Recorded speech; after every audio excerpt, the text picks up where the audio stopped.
welcome to the charitable gifting of Real Estate 101 for nonprofits. My name is Alan Biles. I'm the Vice President of the Real Agents of Change, and I'll be taking you through a series of slides that outline and explain how you, as a nonprofit, can benefit massively from donations of real estate. First, I want to give you a warning up front. You cannot unlearn the truth. That is to say, once you know this and you see how powerful this is, we feel that you should be compelled to apply the information that you're about to receive. And if you do not, you're doing yourself as well as your donors a disservice. Now, the first question I want to ask really is, what would your nonprofit do with a donation of $550,000? It's a very important question. There's a lot of nonprofits that are struggling just to stay afloat. They do fundraisers and awareness campaigns and spend a lot of time and money just to rake in a handful of dollars. But $550,000 will be transformational for most nonprofits. Why $550,000? Well, that's the average size donation when it's in the form of real estate. Last year, the average was $556,000 on average per single donation. This is the book, Real Estate is Hot, Fundraising is Not, that Cami C.E. Baker just finished and was released last month in the month of June. And it is the workbook, the handbook from which all our teachings are basically coming from. So I highly, highly implore you to get a hold of that book and learn what's in it. This is Dr. Russell James from Texas Tech University. He's one of the foremost authorities on how nonprofits can improve their endowments through gifts of non-cash assets. And he wrote the foreword and basically, in essence, said the problem is action. People can understand the idea and nod their heads at the numbers, but then nothing, they don't act. The disease is inertia and fear. The cure, you're reading it right now, this book, in reference to Real Estate is Hot, Fundraising is Not. So the problem is that out of all the 1.5 million nonprofits in the United States, less than 0.5% actually take real estate in the form of donations. So if you were to actually show up at one of your local nonprofits with a cash gift of $500 in one hand, the deed to a property worth $500,000 in another, it's very unlikely they would actually accept the deed to that property. They'll just take the cash and thank you for your offer. So basically, there are three ways to give real estate to a nonprofit. The first two that I'm going to explain are two ways you probably already know. There's nothing very innovative or unique about these methods. So in the first scenario, the donor can sell the property itself and then pay all the taxes, including potentially capital gains tax. In this scenario, the nonprofit will receive the least amount of the proceeds of the donation, and the donor has the least amount of the tax write-off. This is the most inefficient way and the least beneficial to all involved. It is the worst way. So in this scenario, let's say the donor has a property worth $600,000. There's a $200,000 mortgage on it, and they want to give it to their nonprofit. So they sell it.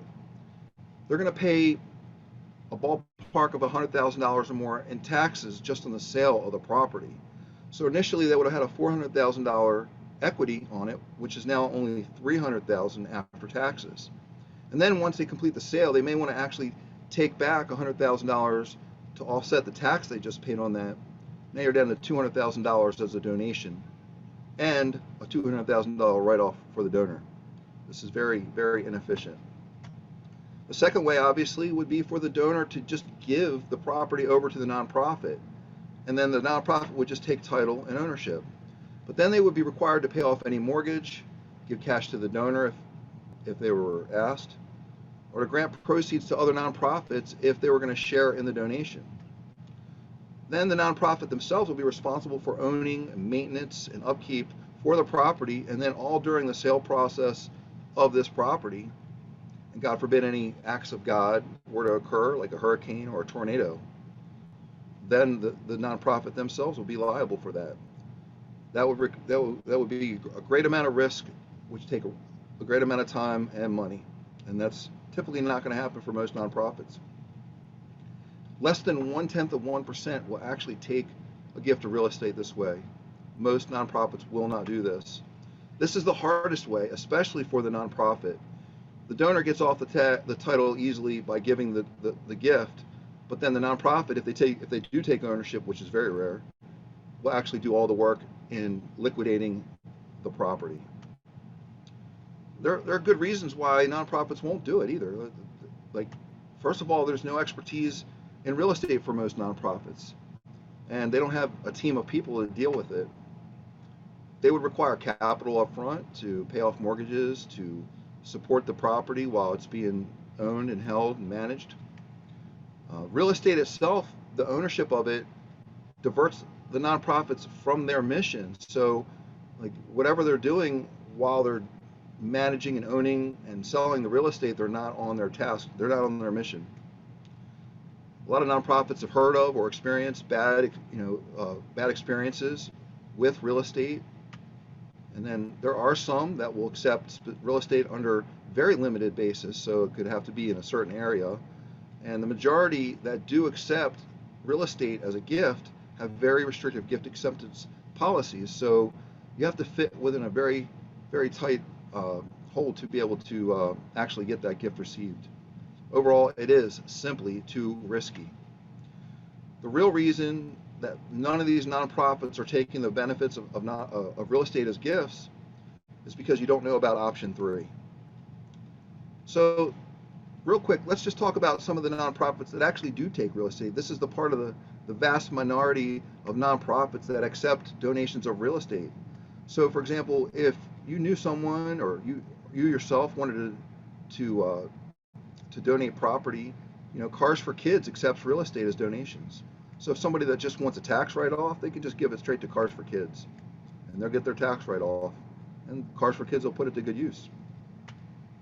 But there is a third way, that if this donor wants this funding to get to you, to your nonprofit, and you don't want to deal with the property management or sale, and they don't want to deal with the property management or sale, and they want to get a handsome tax write-off, this is the way. You can utilize the Real Agents of Change, which is us and our team of experts. It's risk-free. There's no out-of-pocket expense for the nonprofit. There's no capital needed from you. We have capital available to enhance the value of the property if it needs it. There's bargain sales available. We can pay off mortgages if possible, if needed, and we can give cash back to the donor if that's something that they so desire. And the donor receives the full array of tax benefits for the donation right away.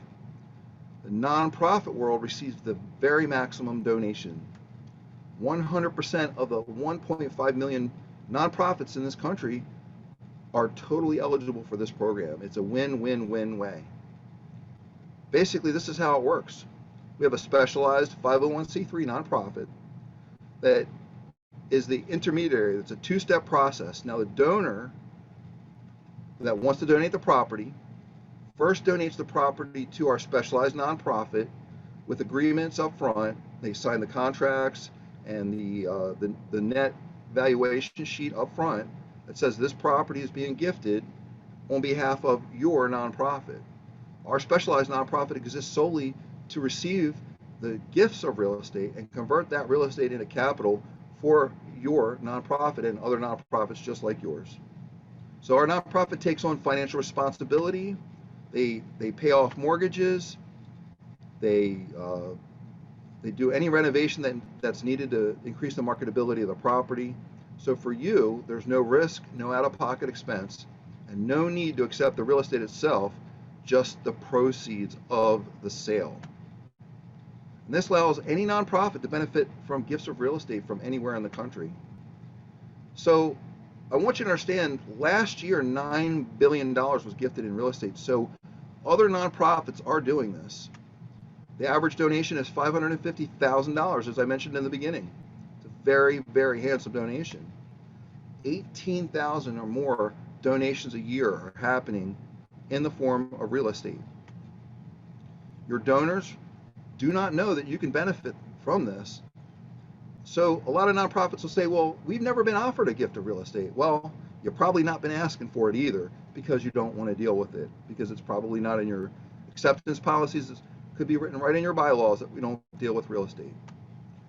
Your donors are on other donors lists, and that if, if if that nonprofit that they're also helping to serve is accepting real estate and you're not, then you're out.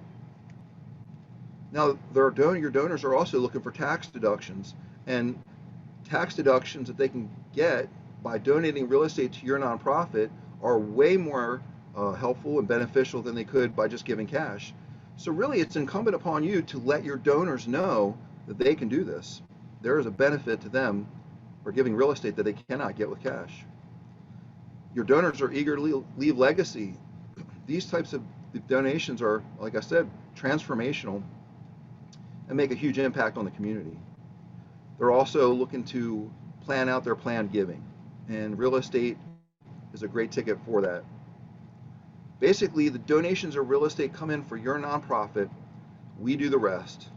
Simply, the only job for you as a nonprofit, once you really fully understand the process of how this works and how beneficial it is for you, is to get the word out, to let your donors know.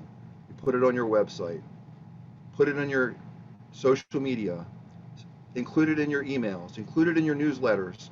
If you're doing a fundraising campaign or an awareness campaign, it should go in all your marketing, your banners, or your any type of print that's going out there that your donors are going to read. You should let them know we can accept donations of real estate from anywhere. So you could be in Florida and the property could be in upstate New York. And that's going to create a whole nother layer of headache to even deal with that. Allow our specialized team of real estate experts, our specialized nonprofit, to handle that for you.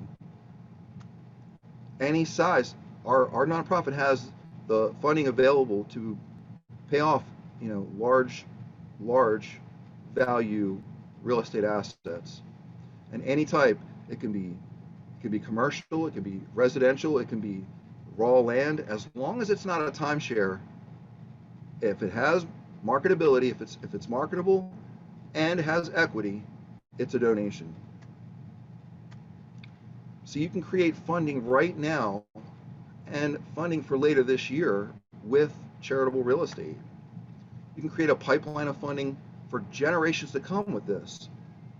As soon as you start putting it out there and donations come in, one donation, and then you put out a press release, you talk about it, you highlight that someone donated property to your organization, there's going to be another donor that's going to come forward just based on that. The numbers work out that way, that you probably have a donor on your donor list who would eagerly give property right now. These are some examples that we like to highlight that are recent. This is a $15 million multifaceted gift of real estate in Illinois. This is the sale of a golf club in Illinois for $15 million. This is a $1.7 million real estate sale to fund the MLK Community Center endowment. So these are not properties that are abandoned, trouble, condemned, some gas station that's been run down in the middle of Route 66. This is a $7.5 million piece of real estate that's right now in the market in California. These are actual donations of real estate that are in the process right now. And then this is the big one. This was a $129 million gift to one organization, the Arizona Community Foundation. Through all this was through a real estate package at one time. So you might recognize some of these logos and some of these charities. Fidelity Charitable, it's the largest nonprofit in the country. They leverage our specialized nonprofit to accept the funding from donations of real estate. All these nonprofits right here are benefiting from the gifts of real estate. These are some more universities that benefit from real estate right now through our specialized nonprofit. So hopefully, in a nutshell, you're asking yourself, all right, well, what's next? Well, first of all, don't waste time, because these donations are coming in all the time. And then if one of your donors happen to be donating real estate to a nonprofit they know accepts real estate and you're not accepting it, well, you're out. Do your research. www.therock.com. We like to call it The Rock. It's THERAOC.com/documents. Here you can find a list of documents that outline the process. So a lot of times we hear, hey, do you have something we can take to the board? Right here is the answer to that. Number 3, communication is key. We want to communicate with you. We know this is the beginning of a relationship building. Please reach out to us if you have more questions. Cami C.E. Baker, she's the president. My name is Alan Biles, I'm the vice president. Here's our contact information. We really want to hear from you. We really want to know if you have questions, please feel free to call us, text us, email us. The 4th step is just take the funding. These gifts could come in without you even knowing about it. If the donor knew the process, they could initiate the process without even you being a part of it. The completion of the sale could happen and the grant would come in from our specialized nonprofit to you, and if the donor wanted to remain anonymous, you would just get an anonymous grant. So that's how little you actually have to spend dealing with it. And lastly, number 5, do what you were created to do. We want you to stay on mission. Even traditional fundraising takes you off task. All the planning, the investment, the time, the manpower. While you're doing all that fundraising, you're not actually accomplishing the mission that you were created to do.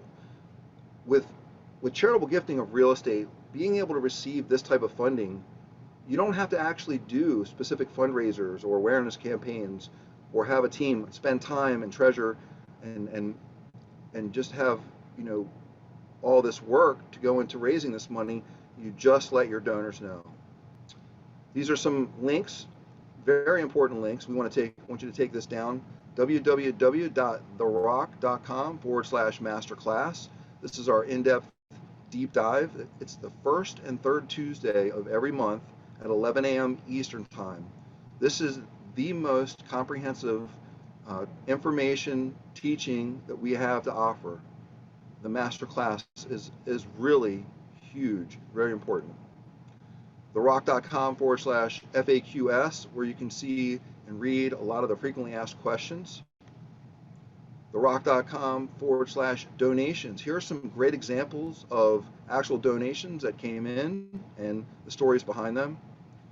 therock.com/property evaluation. This is the first step towards a charitable gift of real estate. When the donor first brings a contribution to the table, the first thing they have to do is have the property evaluated, and this is an example of what that property evaluation looks like. therock.com/chapter 1. Here you can get the first chapter of Real Estate is Hot, Fundraising is Not, for free. And this is our Facebook group for the Real Agents of Change. And this is Cami C.E. Baker's LinkedIn page. So I'm going to leave this up here for a minute, let you all take these links down, screenshot it, whatever you got to do.